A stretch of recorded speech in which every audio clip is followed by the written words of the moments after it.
Welcome viewers. তো ইতিমধ্যেই কিন্তু চিটফান্ডকে নিয়ে আবারও কিন্তু বেশ কিছু ব্রেকিং নিউজ বেরিয়ে আসলো। এবার কিন্তু বেশ কিছু কোম্পানির টাকা ফেরত দিতে চলেছে। তো এই কোম্পানিগুলোর মধ্যে আপনার কোম্পানিও রয়েছে নাকি অবশ্যই জানতে ভিডিওটি শেষ অবধি দেখবেন। কিন্তু তার আগে আপনাদের কাছে ছোট্ট একটা রিকোয়েস্ট থাকছে, যারা আমাদের চ্যানেলে নতুন বা প্রথমবার ভিজিট করছেন, নিচে দেখবেন এরকম একটা লাল কালারের সাবস্ক্রাইব বাটন আছে, ওটার উপরে ক্লিক করে সাবস্ক্রাইব করে নেবেন আমাদের চ্যানেলটি। আর পাশে দেখবেন ছোট্ট একটা বেল আইকন আছে, ওটাকেও কিন্তু বাজাতে একদম ভুলবেন না। আর আমাদের চ্যানেলটি সাবস্ক্রাইব করে রাখলে হবে কি, আমরা যখনই নতুন নতুন ভিডিও দেবো সেটার আপডেট কিন্তু আপনাদের কাছে সবার প্রথমে পৌঁছে যাবে। তো without wasting more time, late get started. ইতিমধ্যে আমরা চলে এসেছি কলকাতা 24x7। এখানে দেখুন বলা হয়েছে, বেআইনি অর্থলগ্নি সংস্থা সারদার সঙ্গে যোগের কারণেই প্রাক্তন অর্থমন্ত্রী পি চিদম্বরের স্ত্রীর বিরুদ্ধে চার্জশিট জমা দিল সিবিআই। শুক্রবারে কলকাতা সিবিআই এর বিশেষ আদালতে চার্জশিট পেশ করে কেন্দ্রীয় গোয়েন্দা সংস্থা। পি চিদম্বরের স্ত্রী নলিনীর বিরুদ্ধে সারদার টাকা আত্মসাৎ ও প্রতারণার অপরাধে চার্জশিট পেশ করা হয়েছে। সারদার বৃহত্তর ষড়যন্ত্রের তদন্ত করছে সিবিআই। বেআইনি অর্থলগ্নি সংস্থা সারদার সঙ্গে আর্থিক লেনদেনের অভিযোগ আনা হয়েছে নলিনী চিদম্বরের বিরুদ্ধে।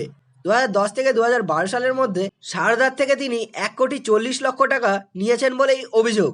এই দিন বারাসাত আদালতে চার্জশিট জমা করে সিবিআই। সারদার টাকা কোথায় পাচার হয়েছে তার তদন্ত করছিল এনফোর্সমেন্ট ডিরেক্টর। সারদার কর্ণধার সুদীপ্ত সেনের সিবিআইকে লেখা চিঠি থেকেই আইনজীবীরা নলিনী চিদম্বরের কথা জানতে পারে। এই মামলাতে গ্রেপ্তার করা হয়েছে প্রাক্তন কেন্দ্রীয় মন্ত্রীর প্রাক্তন স্ত্রী মনোরঞ্জনা সিংহকেও, এবং তাকেই জিজ্ঞাসাবাদ করে উঠে আসে নলিনী চিদম্বরের কথা। কেন্দ্রীয় সংস্থার গোয়েন্দারা জানতে পারে, সারদা নথির তৈরির ক্ষেত্রে ও উত্তর পূর্ব টিভি চ্যানেল তৈরির ক্ষেত্রে সুদীপ্ত সেনকে সাহায্য করে প্রাক্তন অর্থমন্ত্রী পি চিদম্বরের স্ত্রী নলিনী। সারদা মামলা তদন্তে 2016 সালে প্রথম জিজ্ঞাসাবাদের জন্য ডেকে পাঠানো হয়েছিল নলিনী চিদম্বরকে। তার নাম সংস্থায় আইনজীবী হিসাবে নথিভুক্ত ছিল, ফলে সংস্থার বেআইনি কাজের হদিশ পেতে নলিনীর কাছে তাকাতে পারে বলেই মনে করা হচ্ছে। এদিকে সারদা মামলায় ষষ্ঠ সাপ্লিমেন্ট চার্জশিট জমা দেওয়া হয়েছে। নলিনী ছাড়াও চার্জশিটে নাম রয়েছে সুদীপ্ত সেন ও অনুভূতি প্রিন্টস ও পাবলিকেশনের নাম। তো এই ছিল সারদা কোম্পানির নিউজ। তো এরপরে যে নিউজটি বেরিয়ে আসছে সেটি হচ্ছে বেশ কিছু কোম্পানি কিন্তু টাকা ফেরত দেবে সেই ব্যাপারটা নিয়ে।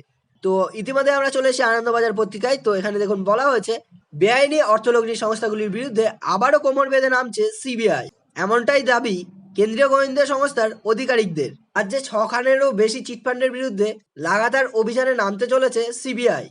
এই রাজ্যে বেশ কয়েক মাস ধরেই চিটফান্ড তদন্তের গতি থমকে ছিল। সিবিআই সূত্রে খবর, ওই মামলাগুলি নতুন করে খতিয়ে দেখা হবে। তদন্তে ওই চিটফান্ডগুলির সঙ্গে যোগ খুঁজে পাওয়া প্রভাবশালীদের ফের তলব করা হতে পারে, তবে তা আদৌ কতটা সম্ভব তা নিয়েই সংশয় রয়েছে সিবিআইয়ের অন্দরে। বৃহস্পতিবারে মঙ্গলম অগ্র প্রোডাকশন লিমিটেড নামে একটি চিটফান্ড সংস্থার অফিসে হানা দেয় সিবিআই। এর পাশাপাশি বেহালায় ওই সংস্থার ডিরেক্টরদের বাড়িতেও সিবিআই তল্লাশি ও অভিযান চালায়। চিটফান্ড কাণ্ডের তদন্তভার হাতে নেওয়ার পরেই রাজ্যে যেসব ভুয়ো অর্থলগ্নি সংস্থা রয়েছে তার একটি তালিকা তৈরি করে সিবিআই। ওই তালিকায় প্রথম দিকেই নাম উঠে আসে সারদা, রোজভ্যালি, এমপিএস এর মতন সংস্থাগুলির। এছাড়াও রাজ্যে বেশ কয়েকটি চিটফান্ড সংস্থার সক্রিয় থাকার প্রমাণ পান কেন্দ্রীয় গোয়েন্দারা। অনেক চিটফান্ড সংস্থায় কিন্তু ব্যবসার ধরন পাল্টিয়ে তাদের ব্যবসা বেশ কিছুদিন চালিয়ে গেছে এবং তাদের বিরুদ্ধে পরে কিন্তু এফআইআরও দায়ের করা হয়েছে। আর এই ধরনের চিটফান্ডগুলির মধ্যে অন্যতম একটি চিটফান্ড হলো মঙ্গলম অগ্র প্রোডাক্টস লিমিটেড। ওই সংস্থা পশ্চিমবঙ্গ ছাড়াও আরও কয়েকটি রাজ্যে কিন্তু তাদের কাজ চালিয়ে যাচ্ছিল আরবিআই এর অনুমতি ছাড়াই, এবং তারা বাজার থেকে কিন্তু কয়েকশো কোটি টাকা তুলেছিল। সিবিআই সূত্রে খবর, 6টি ছোট মাপের চিটফান্ডের বিরুদ্ধেই এফআইআর দায়ের করেছে সিবিআই। তো এই মতো পরিস্থিতিতে কিন্তু মঙ্গলমের মতন ছোটখাটো চিটফান্ডে হানা দিচ্ছে সিবিআই। আপনারা বুঝতে পারলেন যে বেশ কয়েকটি সংস্থার বিরুদ্ধে কিন্তু সিবিআই তদন্ত চালাচ্ছে এবং তাদের টাকা ফেরত দেওয়ার চেষ্টা করছে। তো এরকম শখানেক কিন্তু কোম্পানি আছে। তো আশা করি আজকের ভিডিওটি আপনারা বুঝতে পারলেন। আশা করি ভিডিওটি আপনাদের ভালো লাগলে অবশ্যই একটা লাইক করবেন। যারা জানে না তাদের সাথে শেয়ার করতে একদম ভুলবেন না। আর এই ভিডিও রিলেটেড যদি এখনো আপনাদের মনে কোনো রকম প্রশ্ন থাকে অবশ্যই নিচে কমেন্ট বক্সে করতে পারেন। তো আজকের জন্য এই পর্যন্তই, আবার দেখা হবে এরকমই কোনো ভিডিওর সাথে।